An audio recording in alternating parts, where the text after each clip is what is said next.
Category लिखें सब। Category number 3 note कर लो बेटा एक बार। हाँ, कैटेगरी नंबर 3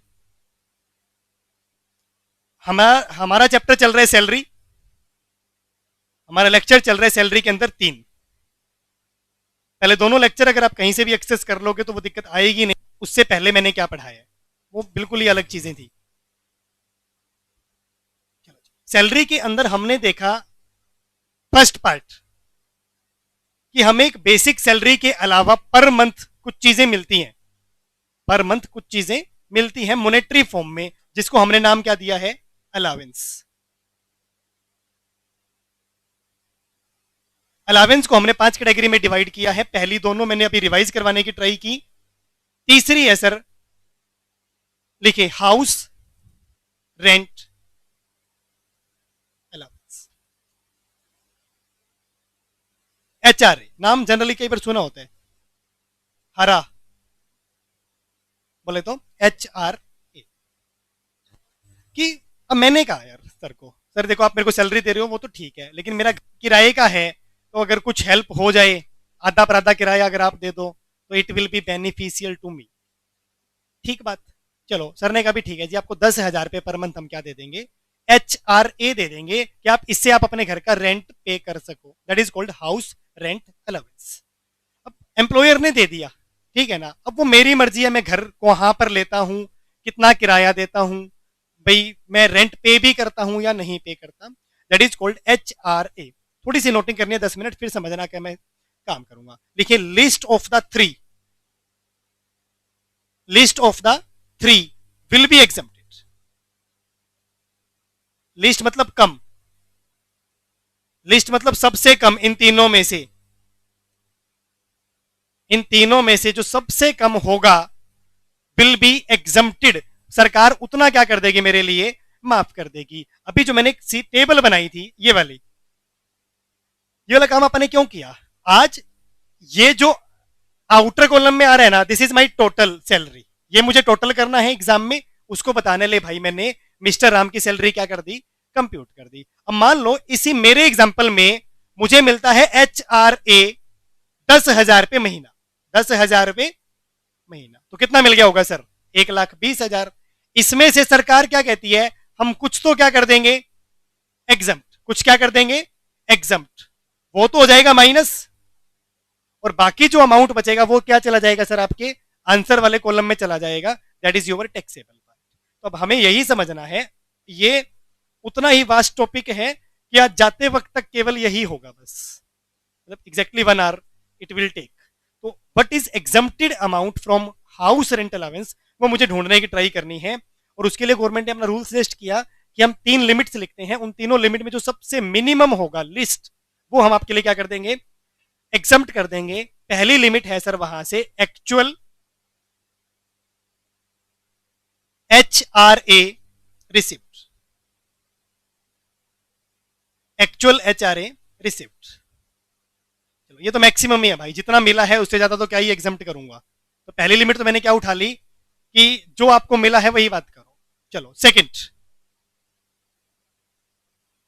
डिपेंड करते हैं सर रेंट पेड के ऊपर। कॉमन सेंस से सोच के देखना, मैंने एकेडमी से 10,000 रुपये महीना लिया रेंट पे करने के लिए, और उसके बाद मैं मेरी बुआ के घर रहता हूं हिसार में। चलो क्या हो गया, बुआ के घर रह सकता हूं, ठीक है। तो हाँ, क्या लगता है, टैक्सेबल होना चाहिए, एग्जम्प्ट होना चाहिए, क्या होना चाहिए भाई, कॉमन सेंस। फिर टैक्सेबल होना चाहिए सर, फिर तो वही वाली बात आ गई यार, आपने एकेडमी से ले लिए 1 पीस, खर्च किया नहीं उसमें से 1 रुपया भी, तो सारी की सारी सेविंग होगी कि नहीं हो गई, हो गई। तो यानी rent paid is the important element. तो सेकंड कंडीशन क्या है आपकी, rent paid minus 10% of your salary. यानी डिपार्टमेंट को लगता है कि एक बंदा अगर अपनी सैलरी का 10% रेंट दे भी दे तो मुझसे किस बात की हेल्प मांग रहे हो भाई। यानी अगर मैं 10 लाख रुपए साल के कमाता हूं तो 1 लाख रुपए का अगर मैं साल में रेंट दे भी दूं तो not a big deal sir, not a big deal. तो दूसरी लिमिट क्या बनी, rent paid over 10% of your salary. और तीसरा 40 या 50% ऑफ योर सैलरी। दोनों लिखो, 40 या 50। ये ऐसा नहीं है कि मुझे याद नहीं आ रहा 40 होती है या 50 होती है, मुझे याद है कि 40 होती है या 50। तब तो बंदा कंफर्म करे, बोला सर एक बताओ 40 या 50, तो दोनों लिख भाई, 40 या 50% ऑफ योर सैलरी। इन तीनों में से जो सबसे कम अमाउंट आएगा वो मैंने उठा के क्या कर देना, आप लोगों को हेल्प कर देना है या एग्जम्प्ट कर देना है। एग्जम्प्ट का मतलब समझते हैं ना, कि उसके ऊपर टैक्स नहीं देना पड़ेगा। बस मैं तो चाहता हूं जितनी सैलरी मिले सरकार सैलरी को ही क्या कर दे, एग्जम्प्ट, बात खत्म सर। अब चलो मैं इन तीनों को याद भी कर लूं यार, चलो किसी के कहने से। अब मैं याद कर लूं तो हर्ष बंसर इसमें क्या दिक्कतें महसूस होगी बता। एक तो वही होगी सर 40 या 50, एक पॉइंट ऑफ टाइम पे तो क्लैरिफाई करना ही पड़ेगा। कोई दूसरी दिक्कत आप महसूस कर पाओ, बोलो। रेंट पेड वो तो मैं दूंगा क्वेश्चन में, तो वो तो क्वेश्चन में तो मैं दूंगा। मान लो मैं कहता हूं इसी क्वेश्चन में मेरा रेंट पेड है 12,000 रुपये महीना। ऊपर वाला क्वेश्चन याद है आपको कि मुझे एचआरए कितना मिला है अकेडमी से, 1,20। मैंने घर किराए पे ले रखा है अर्बन स्टेट में 12,000 रुपये महीना, तो फिर मेरा रेंट पेड कितना होगा sir, 144। 12,000 into 12, 1,44,000 minus 10% of your salary. Salary sir, salary एक बहुत बड़ा चैप्टर है।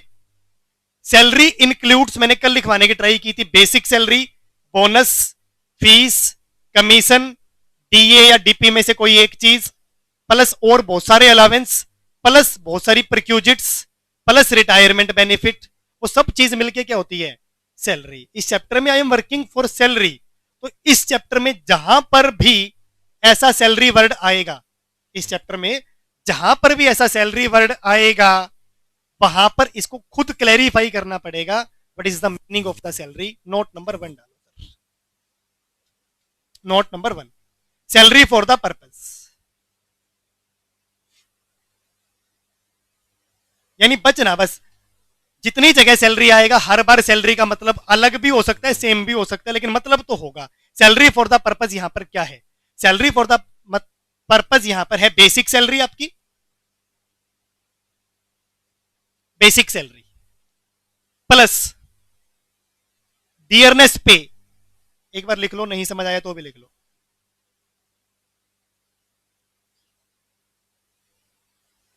Plus sale based commission, sales based commission. तीन चीजें ओनली। शॉर्ट में अपन इसको हमेशा ऐसा लिखते हैं, salary plus DP plus SBC यानी सेल बेस्ड कमीशन। तीन चीजें ही उठानी है सैलरी के लिए। सैलरी की तो बहुत बड़ी लिस्ट है, लेकिन भाई मेरे पर्पज के लिए सैलरी क्या है, only the basic salary plus DP. Sir DA DP अभी भी हमें समझ नहीं आया, कभी आप आगे चले जा रहे हो तो आई एक्सेप्ट कि अभी आपको डीए डीपी समझ नहीं आया है, लेकिन सैलरी फॉर द पर्पज में क्या है, basic plus DP plus sale based commission. इन तीनों चीजों को जोड़ो। फॉर एग्जाम्पल अगर मैं मेरे इस एग्जाम्पल में जाऊं कि मुझे 4 चीजें मिली है अकेडमी से, बेसिक मिला है, डीए मिला है, मुझे क्या मिला है, डीए मिला है, डीए। मुझे क्या मिला है, यूनिफॉर्म अलावेंस, मुझे क्या मिला है, मेडिकल अलावेंस। पांचवा लास्ट बट नॉट लिस्ट, मुझे क्या मिला है, HRA। इतना सा क्वेश्चन अगर होगा तो बेसिक सैलरी समझ आई, 240 टैक्सेबल होगी। एक डीए हो चाहे डीपी हो, वो हमेशा क्या होता है बेटा, फुल्ली टैक्सेबल। कल फुल्ली टैक्सेबल की लिस्ट में ही लिखा था, तो 60 भी टैक्सेबल हो गया।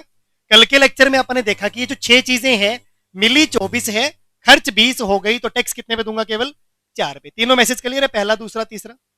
चौथा मेडिकल अलावेंस। सर इन 6 चीजों के अलावा कोई भी अलावेंस आपको मिलेगा तो वो क्या होने वाला है, फुल्ली टैक्सेबल होने वाला है। ये कल का मेरा टॉपिक था, तो ये 36 भी क्या हो गया भाई, टैक्सेबल। आज पांचवा मुझे एचआरए और मिला है, कितना मिला है भाई, 10,000 रुपए महीना। और मुझे इसमें से क्या ढूंढना है, कुछ एग्जम्प्टेड ढूंढना है, कुछ क्या ढूंढना है, एग्जम्प्टेड। तो एग्जम्प्टेड के लिए अपन लिस्ट बना रहे हैं क्या, कि सर 3 लिमिट लिखो, उन तीनों लिमिट में से जो सबसे कम अमाउंट आएगा वो क्या कर देगी government, exempt. What is my first limit, actual 1,20। What is my first limit, actual 1,20, actual HRA. Second limit rent paid by me, मैंने कितना रेंट दिया भाई, 1,44।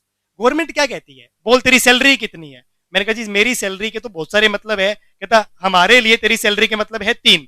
क्या इस क्वेश्चन में बेसिक सैलरी थी मेरी कुछ, बोलो। क्या इस क्वेश्चन में मेरी बेसिक सैलरी थी कुछ? थी 240। क्या डीपी था? ना, मैंने डीए लिखा जानबूझ के, आऊंगा मैं उस टॉपिक के ऊपर, मैंने क्या लिखा लेकिन इस क्वेश्चन में डीए, तो मैं डीपी नहीं है सर इस क्वेश्चन में, इसका मतलब डीपी इसका मतलब इस क्वेश्चन में नहीं है। क्या कोई सेल बेस्ड कमीशन इस क्वेश्चन में है? नहीं, पांचवा वो भी नहीं है। तो what is the salary for the purpose of H R A? Only 240, only 240। ठीक, 240 में से अगर मैं 24 माइनस कर दूं तो ये भी बाय डिफॉल्ट तो कहीं लग गया क्या, पहली लिमिट भी 120 थी और दूसरी भी कितनी आई है 120। तो क्या आपको दूसरी लिमिट समझ आई मुझे कैसे कंप्यूट करनी है? Rent paid by me minus 10% of my salary. सरकार कहती है तूने 144 का रेंट दे दिया, 24 तो धर्म है, 240 जो बंदा कमा रहा है सैलरी में, अगर वो 24,000 का रेंट दे भी देगा तो कोई बड़ी बात नहीं है। आपकी स्पेंडिंग में 10% रेंट हो सकता है, 10% मेडिकल हो सकती है, ठीक है ना? तो लेकिन आपने तो ऊपर कितना रेंट दे दिया बेटा, 1,20,000। तो हम ये आपका क्या कर सकते हैं, माफ कर सकते हैं। और तीसरी लिमिट क्या है? तीसरी लिमिट है सर 40 या 50% ऑफ सैलरी। अगर 40% लिखूंगा तो मैं यहां क्या लिखूंगा 96। अगर 40% लिखूंगा तो यहां क्या लिखूंगा 96। 240 है ना salary for the purpose, salary for the purpose क्या है बोलो 240। सैलरी फॉर द पर्पज क्या है वो सेम ही आएगा ना, वो तो 240। 240 का 40% 96। अगर 50 लिखा होता तो तुक्का देखो ये भी कितना आ जाता 120। मान लो 50% का ही क्वेश्चन है, मान लो क्वेश्चन कौन सा है बेटा 50% का है, तो ये भी कितना आ गया 120। 120 120 120, तीनों में जो सबसे कम है वो भी 120, वो क्या हो जाएगा एग्जम्प्ट, वो क्या हो जाएगा एग्जम्प्ट। तो अगर 120 इसमें से एग्जम्प्ट हो जाए वाह, तो सारा का सारा ही क्या हो गया बेटा एग्जम्प्ट। टैक्सेबल कितना आएगा NIL। क्वेश्चन में मत जाओ आप, ये देखो क्या दूसरी लिमिट तक मैसेज ओके है। Actual HRA, rent paid over 10% of salary, what is the meaning of 10% salary, sorry what is the meaning of salary, basic plus DP plus sale based commission. तीसरा वर्किंग नोट नंबर 2 डालें sir.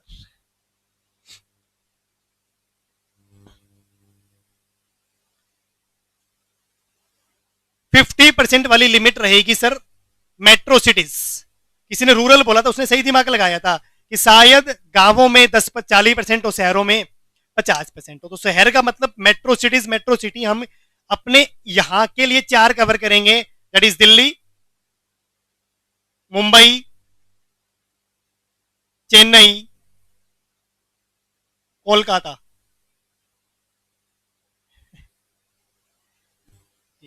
Delhi, Mumbai, Chennai और कोलकाता। अगर 4 जगह पर rent दिया रहेगा, इन 4 cities में rent दिया रहेगा तो 50% उठाना, otherwise all cities, remaining all cities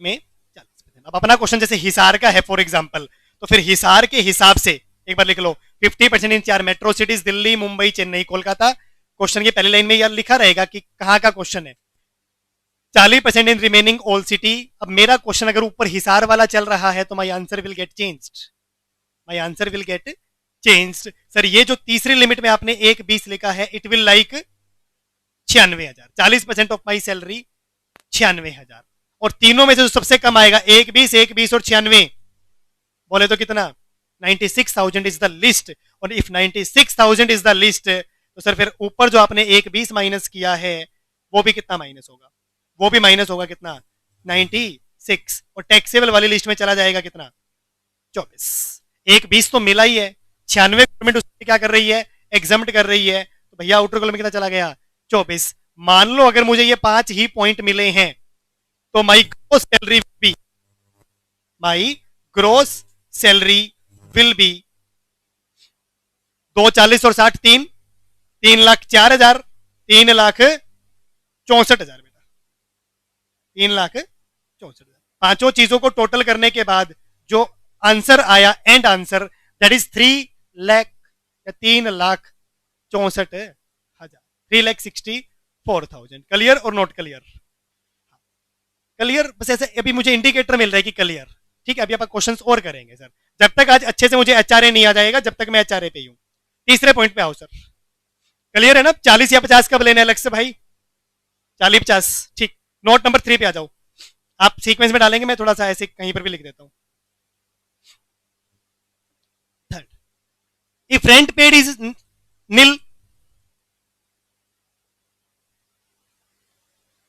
मैंने कहा ना मैं बुआ के घर में रहता हूं भाई, या खुद का ही घर है, छोड़ो ना, बुआ का क्या एहसान लेना, ठीक है ना। होप सो बुआ इस लेक्चर को ना सुन ले, कहते बेटा तू आ पहले तो मेरे पास, ठीक है। बुआ सीए, बुआ सीए नहीं कर रही भाई, बुआ ने सीए करवाई है बुआ ने सीए करवाई है। और ये वाली स्टोरी दूसरे बैच वाले बालक जानते होंगे, कोई है ना, आदित्य भटनागर है क्या, भेदभाव चलो जी, इफ रेंट पेड इज नील, तो अरे बेटा रुलाएगी क्या सुबह सुबह, 12 बजे, 12 बजे के आसपास वो भी कोई ना। इफ रेंट पेड इज नील मैं कुछ भी करो ना, तुम्हारी बातों में नहीं आऊंगा entire HRA is taxable. If rent paid is nil, entire HRA is taxable. Common sense की बात है वैसे तो, वैसे तो क्या है, कॉमन सेंस की बात है। क्यों, दूसरी लिमिट में क्या आएगा, rent paid zero, zero minus anything, यहां पर मुझे जीरो ही नजर आएगी, वो माइनस भी नजर नहीं आएगा, मुझे क्या नजर नहीं आएगा, वो माइनस। ये वाला तीसरा पॉइंट मैंने क्यों लिखवाया है, अरे बस तीसरा पॉइंट मैंने क्यों लिखवाया है, माइंड वेल, कि सर अगर मेरा रेंट पेड जीरो होता इस क्वेश्चन में, अगर रेंट पेड क्या होता, जीरो होता, तो जीरो माइनस 24, माइनस 24 मत लिखना, जीरो माइनस 24 मेरे लिए क्या माना जाएगा, जीरो ही माना जाएगा, मेरे लिए क्या माना जाएगा, जीरो। अगर जीरो ही है तो फिर लिस्ट ऑफ द फ्लोविंग भी क्या बनेगा, जीरो। तो एग्जाम्प्ट कितना हुआ, जीरो, टैक्सेबल कितना हुआ सर, एंटायर। नोट नंबर 4 डालेंगे, नोट नंबर 4। कल मैंने आपको एक बात बोली थी कि कोई भी क्लैरिटी इन नोट्स की वजह से हमारे पास है, otherwise all things are common. Note number 4, if there is change, if there is any change,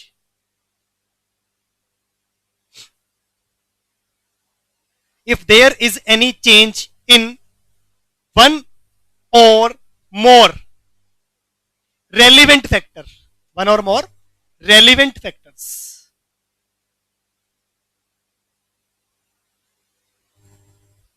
for example, इतनी सी बात लिखने के बाद थोड़ा सा समझे। फॉर एग्जाम्पल 6 महीने बाद मैंने वो किराए वाला घर चेंज कर लिया, 6 महीने बाद मैंने वो जो किराए वाला घर था 12,000 रुपये पर मंथ, वो चेंज कर लिया और एक नया घर ले लिया 8,000 रुपये पर मंथ वाला। तो क्वेश्चन में क्या फर्क पड़ जाएगा सर, 12 के 12 महीने एचआरए मिला 10 10 10 10 10 10 10, 12 के 12 महीने सेम बेसिक सैलरी मिली, सब सेम था, बस जो रेंट पेड था वो पहले 6 महीने के लिए अलग था और अगले 6 महीने के लिए अलग था। तो फिर मुझे क्या करना, 6 महीने की वर्किंग अलग करनी पड़ेगी और रिमेनिंग 6 महीने की वर्किंग क्या करनी पड़ेगी, अलग करनी पड़ेगी। हो सकता है पहले 6 महीनों में ए सबसे लिस्ट आ रहा हो और अगले 6 महीनों में हो सकता है बी सबसे लिस्ट आ रहा हो। तो मतलब अगर एक भी फैक्टर में चेंज हुआ तो working will be changed accordingly. If there is a change in one or more relevant factor, तो working will be, working of HRA will be changed accordingly.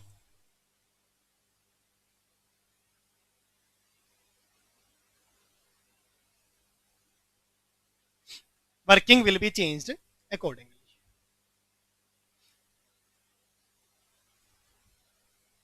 सुनना, स्टार्टिंग से सब कॉमन फैक्टर्स है।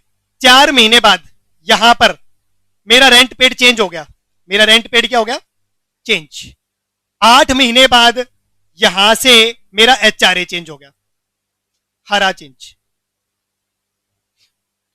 4 महीने तक सब कुछ कॉमन था, 4 महीने बाद मेरा रेंट पेड चेंज हो गया, कम या ज्यादा कुछ भी।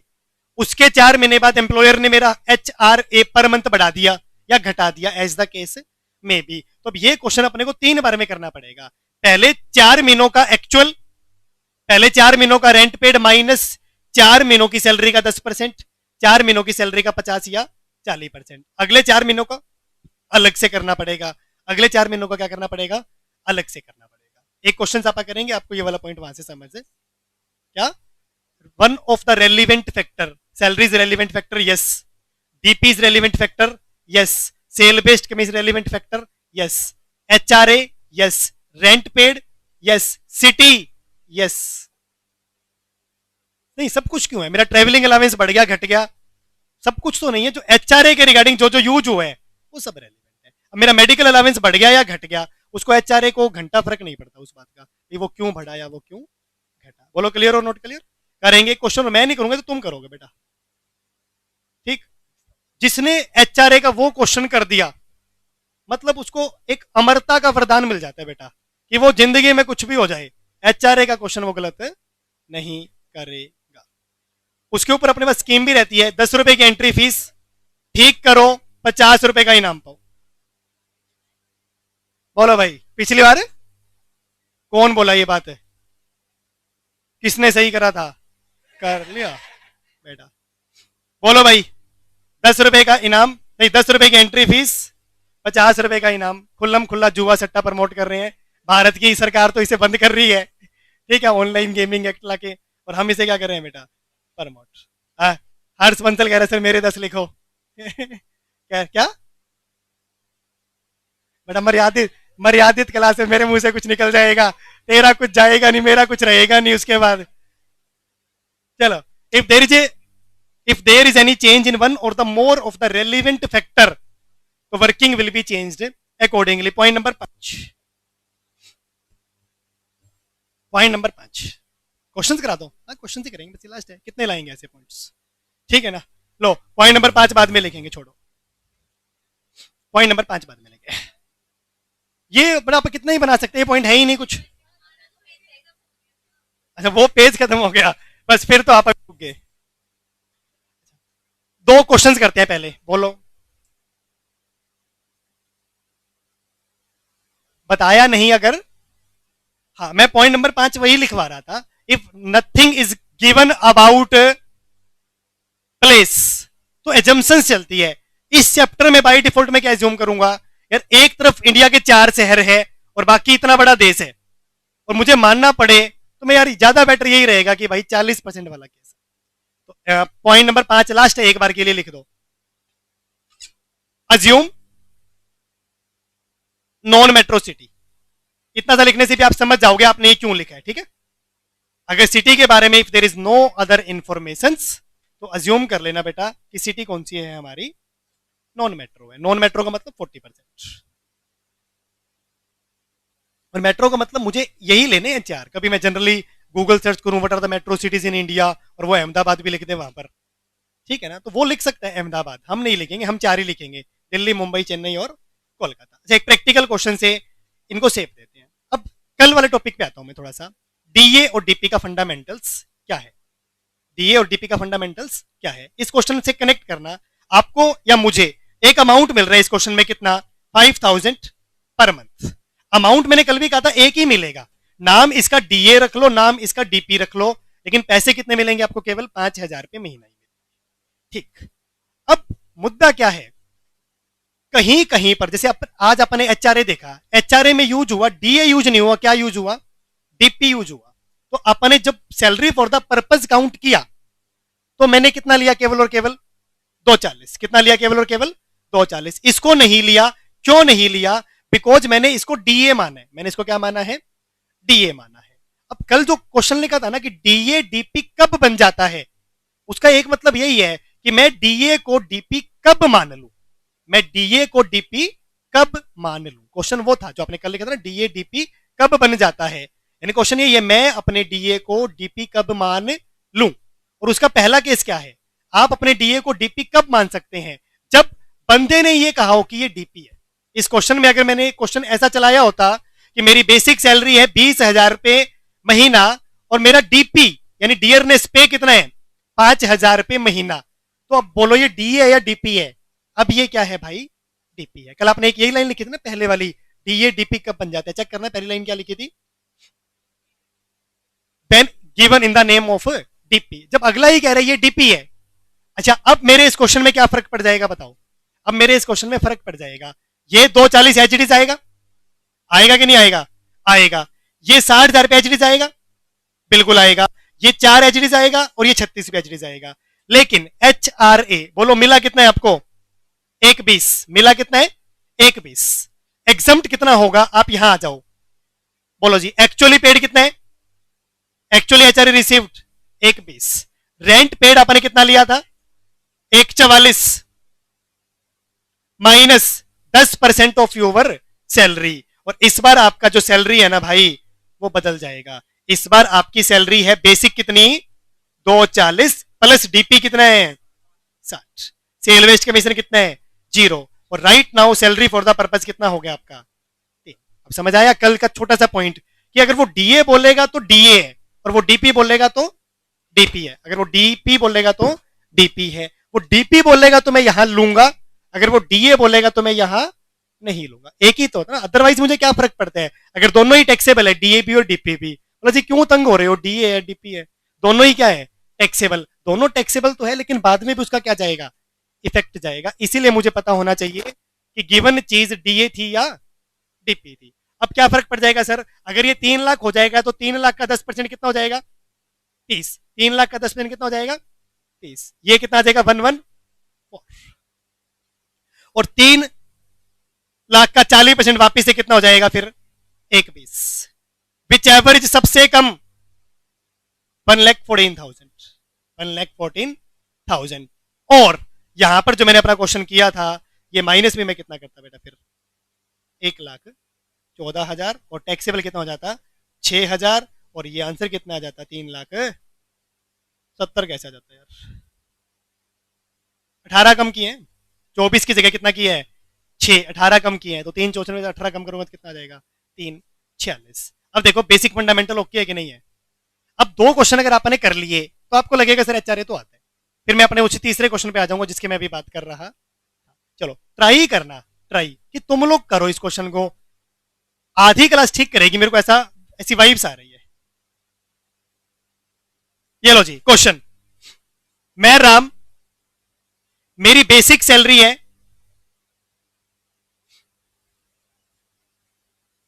50,000 रुपये महीना,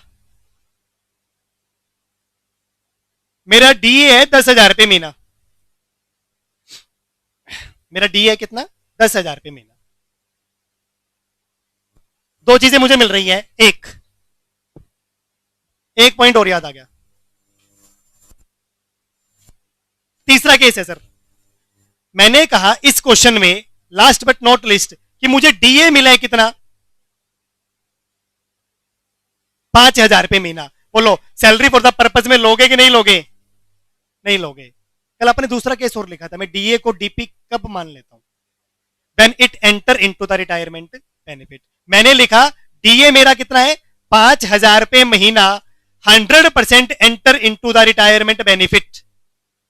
100% enter into the retirement benefit. तो सर अब आपने चाहे इसको डीए बोल भी दिया लेकिन जब ये रिटायरमेंट बेनिफिट में काउंट होगा तो ये डीए नहीं है साहब, ये कितना है डीपी है। अभी भी सैलरी फॉर द पर्पज कितना आएगा 240 प्लस 60 3 लाख। अभी भी 240 प्लस 60 कितना आएगा 3 लाख। जब मैंने डीए बोला तो वो डीए था, जब मैंने डीपी बोला तो वो डीपी था। लेकिन मैंने डीए बोला और ब्रैकेट में लिख दिया रिटायरमेंट में काउंट होगा तो इसका मतलब बाय डिफॉल्ट ये क्या है फिर डीपी है। अब दूसरा पॉइंट जो आपने कल लिखा था वो समझ आया। अपोजिट अगर मैं लिख दूं 50% enter into the retirement benefit तो यहां पर तो 60 ही लिखूंगा, यहां पर तो कितना लिखूंगा 60, नाम में भी डीए ही लिख दूंगा। लेकिन जब सैलरी फॉर द पर्पज निकालूंगा तो कितना लूंगा 270। 240 प्लस 30। बोलो मैसेज क्लियर है कि नहीं है। वैसे इस क्वेश्चन में कर दो, अगर आपका ठीक गया तो ठीक है, गलत हो तो समझ लेना। 2 इंफॉर्मेशन मैंने आपको दी। उसके बाद मुझे मेडिकल अलाउंस मिला है वापिस से 5,000 रुपए पर मंथ। मुझे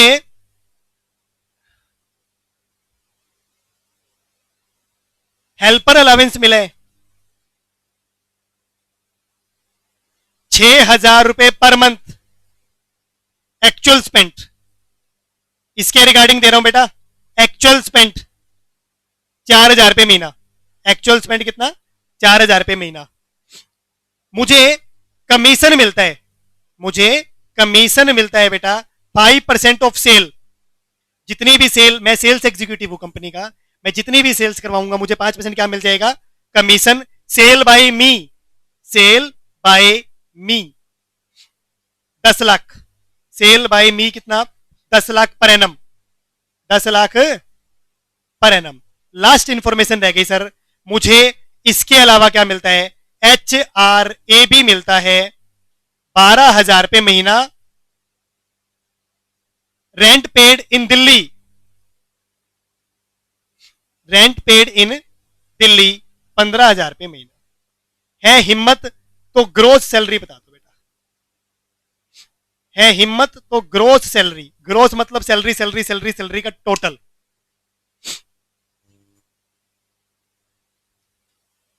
अच्छा ना, एक लाइन और लिखूंगा भाई, 60% एंटर, ये तो ये सबसे जरूरी लाइन तो यही थी यार, sorry. 60% enter into the retirement benefit. चलो एक बार कंसीडर कर लो बेटा, जिसका नहीं हुआ था। बेसिक सैलरी आ जाए कितनी?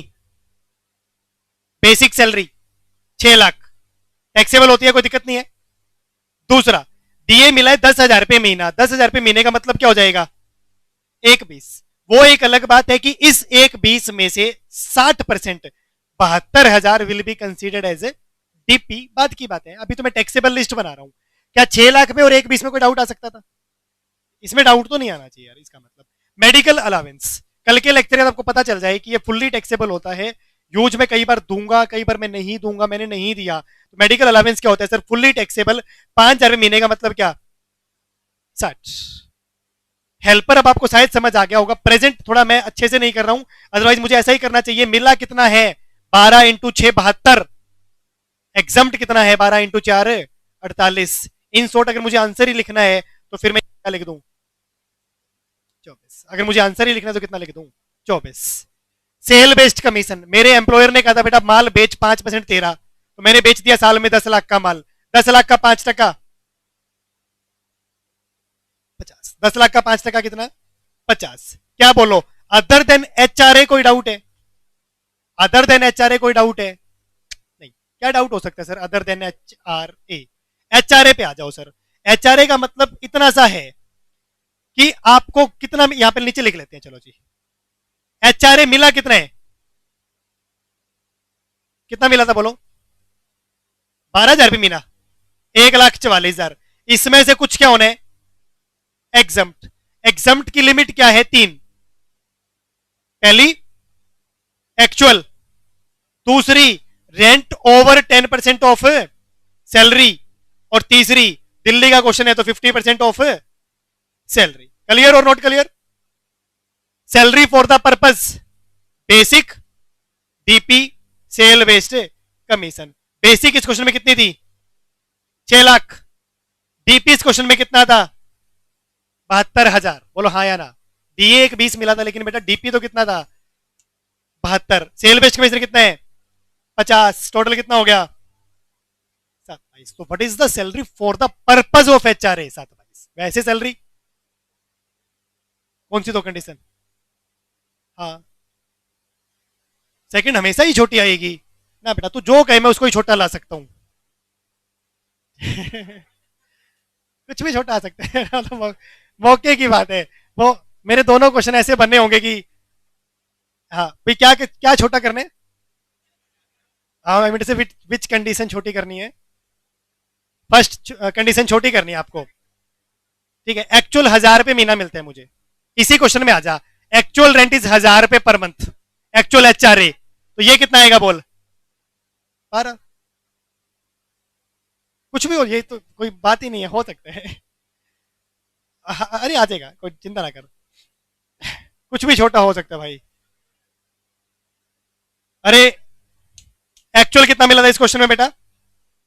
1,44। क्लियर? रेंट पेड कितना था इन दिल्ली? 15,000 रुपये महीना, यानी 1,80। 10% ऑफ माई सैलरी 72,200, और 50% ऑफ सैलरी 7/22 का आधा 3,61। इसको सोल्व करोगे तो क्या आ जाएगा? 1,80, 1,07,800 क्या?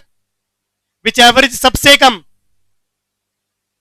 1,44, 1,07,800 और 3,61। एक बात था नवीन, रेंट पेड है 40,000 रुपये महीना। 40,000 रुपये महीना करते क्या आ जाएगा? ये तो बहुत ज्यादा आ जाएगा भाई। तो वो तो कुछ भी हो सकता है, मैथमेटिकली तीनों चीजें पॉसिबल हैं, तभी तीनों लिमिट है। तो HRA will be exempted like 1,07,800, taxable will be like 36,000 200। खाली एचआरए के ऊपर फोकस करना, कितना मुश्किल कितना आसान, आसान। तो मैं 36,200 यहां लिख दू, 36,200, और माई ultimate answer will be 6 7 20 7 80 8 4 8 54 890। This is the answer, 890 200 sir. तो वो मतलब एक अच्छी रीजनेबल स्पीड से पढ़ रहा है वो बालक जिसका 890 200 आ गया, या मुझे 890 200 समझ आ गया सर। ठीक है प्रोमिला, क्या मैसेज अबाउट 890 200, क्या गलती कर दी थी वो बता। एचआरए में ही गलती कर दी थी। अच्छा बड़ी बात नहीं है, एक दो क्वेश्चन और करूंगा तो याद याद करने का गेम है बेटा इनकम टैक्स। हमने बहुत बार पढ़ा है, बहुत बार पढ़ाया तो याद हो रखे हैं। तुम दो क्वेश्चन और करोगे तो क्या हो जाएगा याद। आ जाओ लास्ट, इस बार बिल्कुल सही करने हैं। हाँ छुट्टी तो है ही बेटा, क्या है मोहम आया है वो तो, छुट्टी तो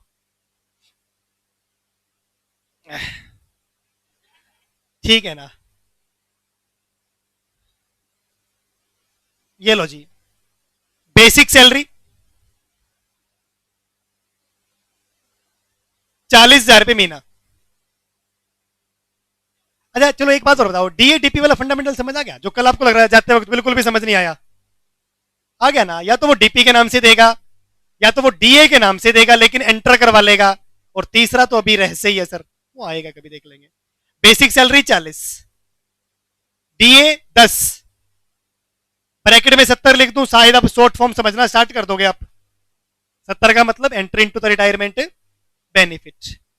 ठीक, उसके बाद मैं बोलता हूं आपको टिफिन अलावेंस 2,000 रुपये महीना,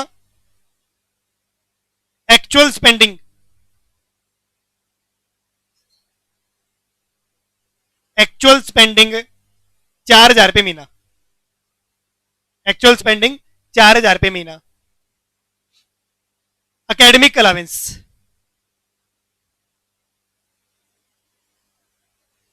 3,000 रुपये महीना, अरे बस। एचआरए 5,000 रुपये महीना अप टू 31/9, 10,000 रुपये महीना उसके बाद आफ्टर। एचआरए पहले 5,000 महीना मिलता था, अब 10,000 रुपये महीना मिलता है। और लास्ट डिटेल रेंट पेड, हाँ 30/9 तक, पहले 6 महीने 5,000, अगले 6 महीने 10,000। क्लियर। और रेंट पेड बाय मी इन, कोई शहर का नाम बताओ जिसकी स्पेलिंग आसान हो, हिसार ही लिख लो यार। रेंट पेड इन हिसार 9,000 रुपये महीना। Find out gross salary. फिर यही तो पॉइंट था, if nothing is given about use I will assume fully exempted. मैंने इतनी मुश्किल से ये पॉइंट डाला, उन्होंने पहले ही पोल खोल दी, क्या सर इसका क्या करने है। आया ना, कल लिखवाया।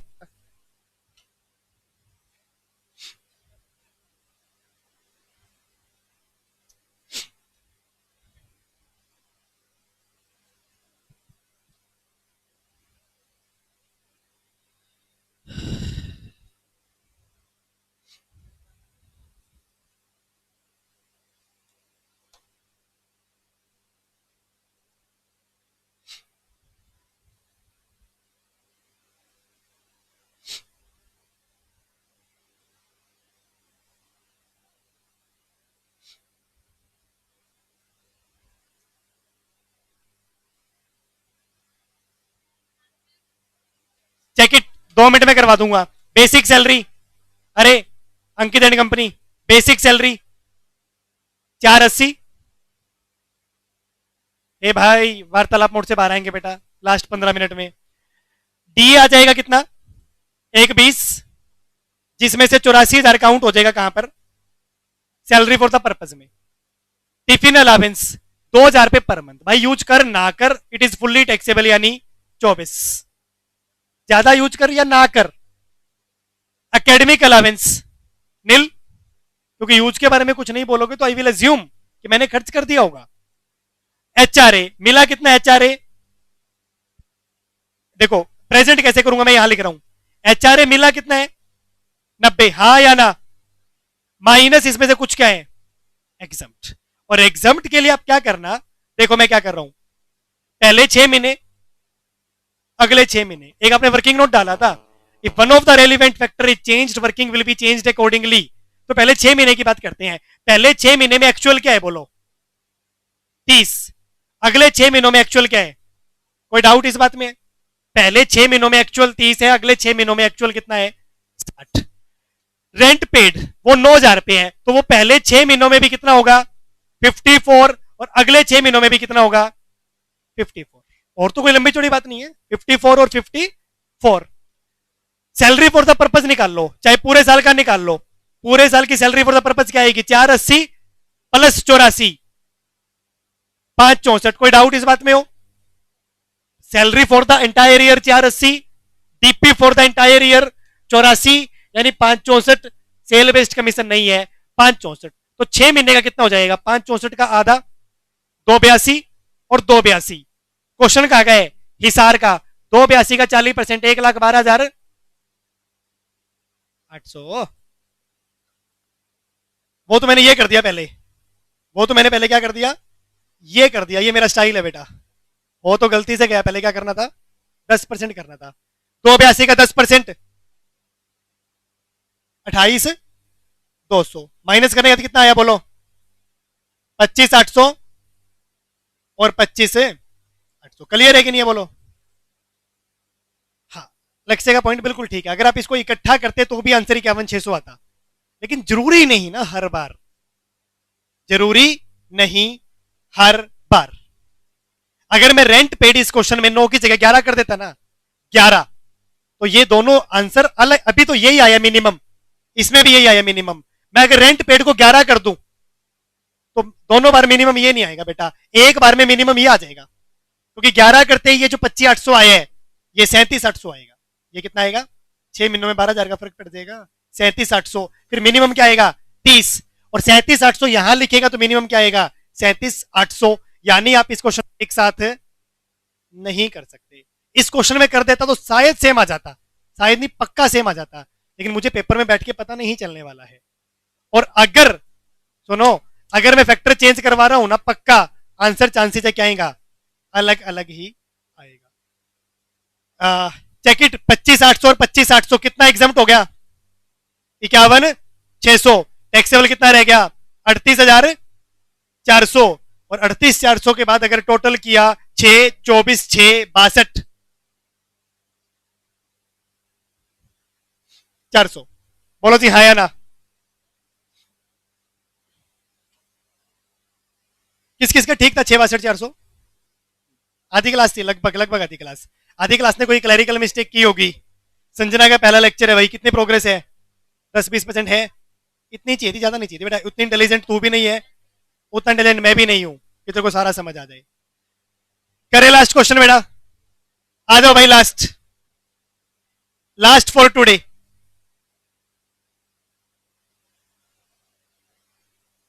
अरे ये वाला क्वेश्चन चेक करूंगा बेटा सबकी नोटबुक में, ये वाला क्वेश्चन चेक करवाओ जाओ, लिख के ही होएगा, बिना लिखे नहीं होएगा, क्वेश्चन इतना बड़ा है। ये वही है बेटा, 10 के 50 वाला। कोई है, दो आगे भाई, अंकित और लक्ष्य। लड़कियों में भी होते हैं ऐसे। योगिता, योगिता ना, उदिता, योगिता भी कोई है, हाँ ठीक है, उदिता, हर्ष बंसल, प्रभु। ये सोच रही होगी भाई कहाँ आ गई, खुल्लम खुल्ला जुआ चल रहा है यहाँ तो। कोई बात नहीं, चलते हैं। और कोई नहीं, शैलजा, कुमकुम, कुमकुम कह रहे लिखो सर, मन तो कर रहा था सर, मारी है, बताओ। ऐसे लोगों को मोटिवेट करना पड़ते हैं। प्ले। हाँ भाई, दीप्ति और ये जानवी, क्या नाम है, नहीं,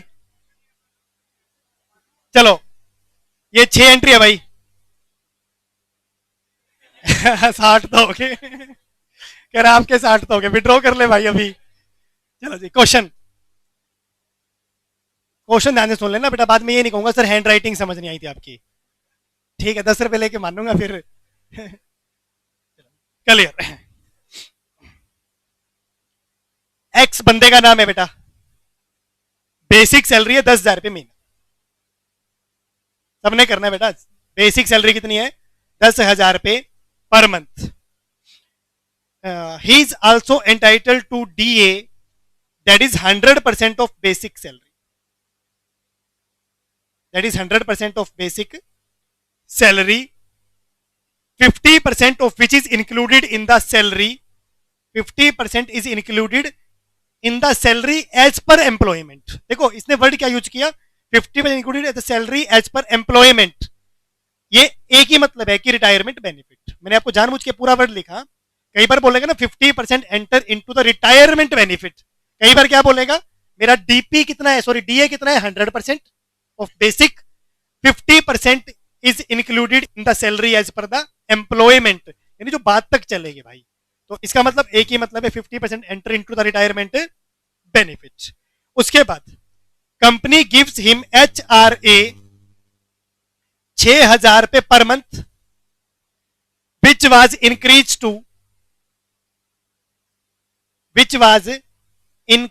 to 7,000 per month with effect from 1/1/2026, with effect from 1/1/2026।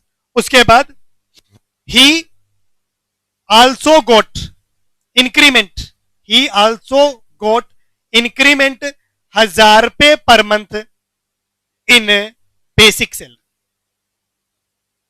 1,000 रुपए पर मंथ उसकी बेसिक सैलरी में इंक्रीमेंटल हो गया विद इफेक्ट फ्रॉम 1 फरवरी 2026।